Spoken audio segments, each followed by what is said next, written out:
I speak to tons of different creators every single week, and a lot of the time they're having problems in two areas. It's either their conversations, which are one-to-many, or one-to...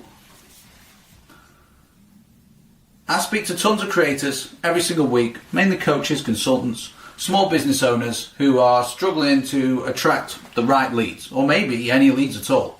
And that comes down to two things: the strength of the conversations that they're having with people behind closed doors, one-to-one, and their content.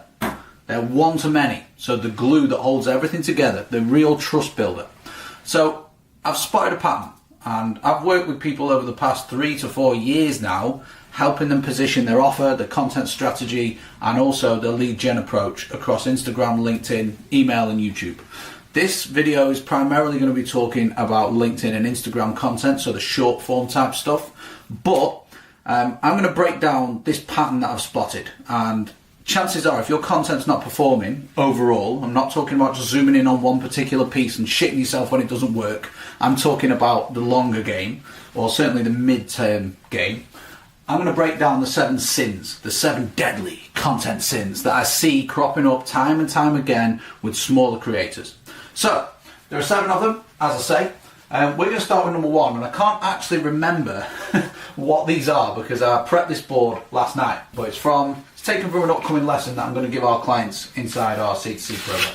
So the first one is, if you can read that, it's too impersonal, alright? I like to think of content as broken into 2 almost. There's a heart and this is a brain. Kind of looks like my brain a little bit. But what we're seeing most of the time, what people are doing is focusing far too much on logical content rather than the emotional side, the personal side. Now think about it, right? If you've got 2 identical service providers, so they're exactly the same, they sell exactly the same thing, like for like, everything is identical, which a lot of services are. You know, if you're a mindset coach, let's say, there are tons of other mindset coaches out there. That alone, your content, if you only talk about business type stuff and your processes and your techniques and your frameworks and your client results, is just going to be the same as the other person who has a similar or a like for like offer. So the way to stand out isn't by just talking about this logical stuff all the time. It's actually trying to strike an emotional, or trying to take an emotional approach with the client, so you can forge that kind of connection that can't be built through logical, statistical, factual things all the time. So the thing that I keep seeing on LinkedIn and on as content as a whole is people talking about and trying to build personal brands, but they're actually not personal at all. You know, they're either just using AI or they're only talking about this business shit. So how do we inject a lot more emotion? How do we get people to like us on another level? I take this back to when I first paid someone 5 figures to join a mastermind. His name was Brian Moncada, great guy. I've been following him for about a year, so it wasn't a quick decision, but we had a lot of similar interests. So he had a daughter, I have a daughter. He likes combat sports, I like combat sports. He was going around all these other masterminds and filming his experiences, which meant I knew he had information that I wanted access to, and he was giving his own personal opinion and talking about his story along the way. So there are tons of masterminds I could have joined, but I went with Brian's because there was this connection. He was talking about his hobbies, he was talking about his stories, he had an alignment or a pairing with a few different people, so an association with a few different people inside the industry. So he partnered up with Sam Ovens, the owner of School, to run WeTube, which was another sort of mini mastermind all about YouTube. So this is kind of the stuff you want to share, you know, like family, your story, your successes, your failures as well is a big thing, and just consistently talking about shit like that. I've had a post this morning that's gone really, really well on LinkedIn for me, and it was just talking about how I'd dodged tax, and it was a bit of a cheeky one, but I bought these trainers and I put them through the business simply because it says C2C on them, and that's the name of the business. So I can get away with that. Hopefully, my accountant called me a menace, but it's little things like that, little cheeky touches. I mean, my personal brand is quite cheeky chappy and no bullshit and straight talking. Yours will obviously be different, but bringing that out really helps personalize the content rather than it being very bland and very generic in a sea of shit. So, number 2, I notice most people are playing it too safe, aka beige as fuck. Alright? It's boring. This post, I'll use it again as an example. The post I put on this morning was like, here's how I'm dodging tax from now on. Every business owner, every person in my market wants to dodge tax. Now, it might backfire and I might have to end up owing, the tax man thousands, but that's interesting. It's a bit of a cheeky title, so it's dodging tax, and here's how I'm doing it. And then I talk about trainers and my accountant calling me a menace. So that's not exactly playing it safe, and there's a reason for that. I'm not just putting this out because I want it. Well, I kind of do like putting that content out, to be fair, but just putting stuff out that isn't the same as everyone else. It ties massively into this. It's only I could say that I've got a C2C branded pair of trainers in black and yellow and my accountant called me a menace. I'm not hopping on and trying to play teacher. I'm not hopping on and like preaching about how people should do shit all the time. It's actually only relevant to me and can only be created by me, which is massive. So there's a lot of stories that you probably have that you might be a little bit nervous or a little bit apprehensive about putting online. Usually they're the things that you should publish. I did one a while ago about how I take antidepressants, and I'm kind of weaning myself off them now. I've probably not had any in, before Christmas maybe. But again, that's something that most people won't say. They won't talk about that. So it's different. I'm not playing it safe, worrying if will clients care too much if I'm on antidepressants? Loads of people are on antidepressants. It doesn't mean you're a bad person or you're mentally weak. It just means that you're putting a plaster over the problem so you can try and solve it a little bit. Anyway, we're not going to get into mental health on this. I actually wasn't taking them due to depression. I was taking them just to calm myself the fuck down. So I've got too much energy a lot of the time. So, number 3. Avoiding conversations. So I mentioned at the start, right? You've got 2 ways to get your message out to people. You've got one-to-one or you've got one-to-many. Now, most people want to go down the one-to-many option. They want to post one piece of content and hope that it goes viral, goes out to millions of people, and then loads of people jump into their inbox and go, hey, can I give you some money? I really want to work with you. But it doesn't work like that. It does not work like that at all.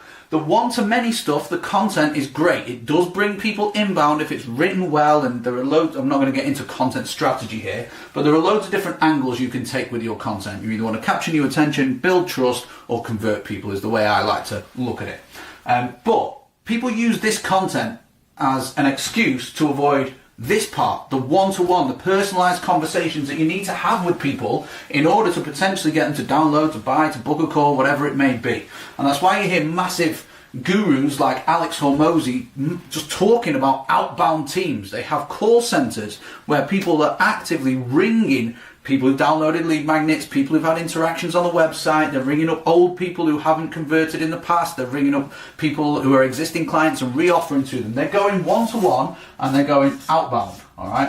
Whereas content is one-to-many, but it's inbound. Big difference. So if you only focus on one, you're probably only going to get half the results. And if you're in the early stages of business as well, this probably isn't going to work that well for you unless you've got a massive following or have shitloads of traffic or you're paying for ads, which you probably can't afford because you're in the early stages of business. So the outbound one-to-one approach is really going to make a difference, and it's what we help our clients master inside C2C first before we even bother with content strategy. So we want to put together an offer and then go and validate it by having conversations with the ideal market. Once we've validated it and we've got some feedback, then we can craft a content strategy that we know is based on data rather than emotion. Number 4, too much friction. Right, big bugbear of mine. Let's think about this video as an example. There are 2 routes I could have gone down this. I call it the AO scale. So I could have stands for acceptable. O stands for optimal. All right, so acceptable versus optimal. We look at this video, right? I've got a whiteboard. It took me about 5 minutes to prep it with these things last night, and I can literally plug in a mic and I'm ready to record. I'm going live. There is no friction. It's such an easy path for me to get the video complete. Whereas if I'd gone down the optimal route, that would have been writing a script. So we've got these barriers that start to come into play. I might have had to send it off to an editor. I might have to spend an hour creating it rather than 20-30 minutes, which is the aim. And all these things get in the way of creating the content rather than this straight line. All right. So it'll take me a lot longer to reach said goal and get a video out, which is the aim of content. And I think also like preparing too much and not doing stuff on the fly demonstrates a bit of a lack of confidence. But I've been through my whole fucking journey with that. Like 3.5 years ago, I wouldn't even show up on camera. I wouldn't even put my face on my content or my name on my content. So that's been a whole thing. But anyway, where can you remove friction in the content process? Batch creating is a really good thing as well if you're just writing and getting stuff together. But removing anything that stands in the way of you just getting the result that you want as fast as you can. And with things like ChatGPT to help with, I mean, they shouldn't necessarily come up with ideas, but they can do the work for you, and then you turn it and make it more human. There's not really any excuse, all right? We live in a world where you can optimize your content workflow. I was speaking to my friend the other day because I've recently got one of these things. It's an Elgato teleprompter. So you put it on the camera like that, and then I would literally be looking at it and going and reading the words, basically, because the words come up here. Teleprompter. And he was talking to me about my content workflow, because I was like, oh, I'll have to take the SD card out of the camera, I'll have to put it into the computer, then I'll have to download the file. And he was like, just make sure you record straight to the computer. I was like, oh my God, yeah. He's like, every single little obstacle you put in the way of doing it is either going to make you resent doing it, it's going to increase resistance, or it's just going to lengthen the time that it takes you to get to the end result. And that is especially true here. Here's my shameless little plug. Doors are open to C2C. We have a 3-month program where we help people build, market and sell an offer they actually like rather than what they think they should do, through conversations and content. And it's particularly powerful. You may have seen some of our client results. They're massive. I'm interviewing Sandy tomorrow, who's one of our clients. She's done over 120 grand in the last 9 months, something like that. And collectively, the 30 people that joined us last month have done 6 figures in dollars in their very first month. Some of them building brand new offers or rebuilding very early stage offers and having conversations with their, it must be like 120 grand by now, and we're still in January, which is great. So this month we're opening the doors again. They close at 6 p.m. on Friday, and we only have 5 spots. There's a reason. I'll do another video about why we're doing this, but there's a reason we're not taking any more than 5 people in the next few days. We're going to kick off in February. We will get your offer sorted first and foremost. That'll literally take us 2 hours with all our frameworks. Then we'll run a traction campaign to juice your existing networks. Going all Russian. I'm not on Nivoca yet. But we'll run this campaign that juices your existing contacts in your little black book to get feedback, get social proof, get recommendations, and also get data and clients for your offer in the first month. Then we'll focus on the content strategy. Then we'll nail the sales process. It's a very, very simple sort of framework that we've run. We've taken over 300 people through it as well at this stage. Might even be like 350 now. So it's an exciting place to be. Doors are open. There are 5 spots. I'll stick the link somewhere on my profile. We will help you build a 6-figure business working school hours or less, whether you've got kids or not. All right, everyone wants to work less than 6 hours a day, trust me. Point number 5, reinventing the wheel. So it's very easy to think that your audience are going to get bored of the stuff that you say, but you have to remember, not every single member of your audience sees every single thing that you post. So it's a requirement to repeat yourself. There's a Bruce Lee quote. I don't fear the man that's practiced 10,000 kicks 1 time each. I fear the man that's practiced 1 kick 10,000 times, because they're an absolute master at the technique. And my daughter does kickboxing. What's it called? A scissor kick? I don't know. She just kick the hell out of anything.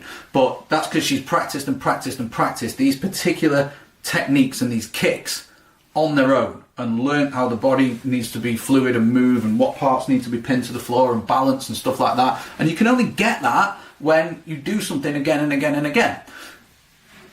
We need to almost treat the content that we have like a chorus in a song. So if you think of, the timeline of a song, we've probably got an intro, we've probably got verse 1, chorus, verse 2, chorus, bridge, chorus. So what's coming up there the most? The chorus. We've got, for every song, we've got the chorus coming up 3 times versus everything else is just once. Which part of a song do you remember the most? always the chorus. Why? Because it's been drilled into you. So you as a service provider that might be selling accountancy, or you might be selling, I don't know, business consulting, you want to become known for that one thing and your methodology behind that one thing and the framework that you have for that one thing. Therefore, you need to just keep saying the same shit again and again and again. Because when these artists that go on tour, if they're famous, people just want to hear the choruses to their greatest hits, because that's what stands out for them. That's how they are memorable. And that's exactly what you need to do. So you don't need to start from scratch. I've also got a bit of a workflow with this. So I was writing with this video, I was writing a lesson for C2C. So I had a lesson. After that, I turned it into this whiteboard. I'm now recording a whiteboard video. I can then rip that transcript, put it into an AI that I've already got built that will then structure a YouTube video for me. I can also take the transcript and I can put it into a carousel. I could actually, because there's 7 of these things, make 7 different text posts, okay, as well. So I'm not reinventing the wheel. I'm coming up with a solid idea, or what I think is one. If it gets validated and people like it, I will spend more effort on it and turn it into more sort of bigger pillar pieces where I spend more time. Perhaps we do start to move towards the optimal part of the scale. Okay, so don't reinvent the wheel. Think about the topics you want to be known for and fucking hammer them home. Number 6, being everywhere. I see this with clients before they join C2C. They've got a LinkedIn channel, LinkedIn profile. They've got an Instagram profile. They've got a YouTube channel. They're on TikTok. And they're trying to service all these different platforms that work in very different ways, and they're not seeing success in any of them. If you imagine you have one focus, it's kind of like this really, and you can put 100% of your energy in one direction, you're going to hit the goal a lot quicker than if you have 5 different focuses and you're putting 20% energy into each. The goal, or the time to reach the goal, is going to take a lot longer. Therefore, you want to pick one main channel that you go all in on, and it should be where your audience hang around and you have the ability to communicate with them one-to-one, i.e. DMs. Short form platform first is my recommendation for most people. Then, if you do have a secondary channel, you treat that almost as a fallback. All it is copy and paste. My favorite content strategy is literally copy and paste. It just makes everything so much easier. Rather than going on here and creating a reel, then creating a YouTube short, then we're creating a carousel for Instagram, then we turn it into a text post. You don't need to do all that shit to begin with. Just become the master of one platform, turn it into a system that you know works, that you know gets attention and builds trust and generates leads, and then outsource or systemize some of it and move on to mastering the next one. Super, super crucial. Now the 7th deadly sin. I don't know what it is. Always selling. The worst.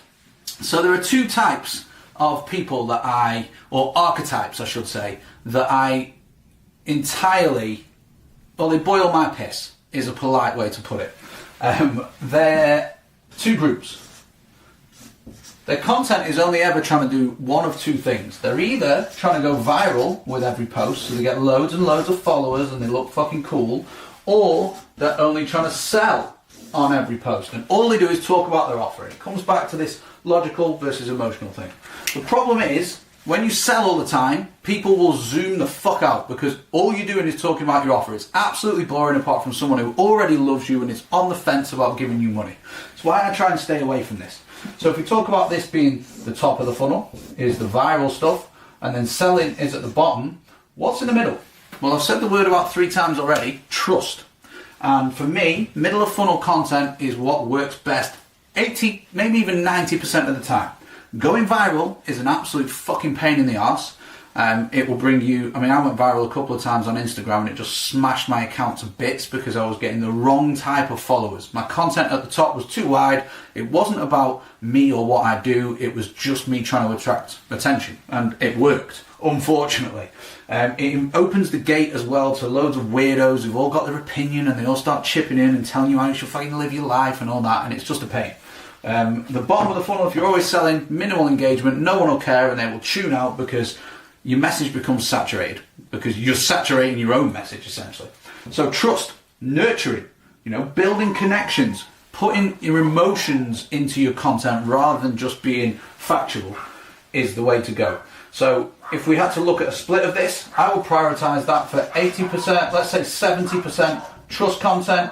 For the bottom of the funnel, I'd probably say like 50 or maybe even 25, and then 5% of the time I'll spend trying to go viral. I'm going to mess around with a few different formats and different plans.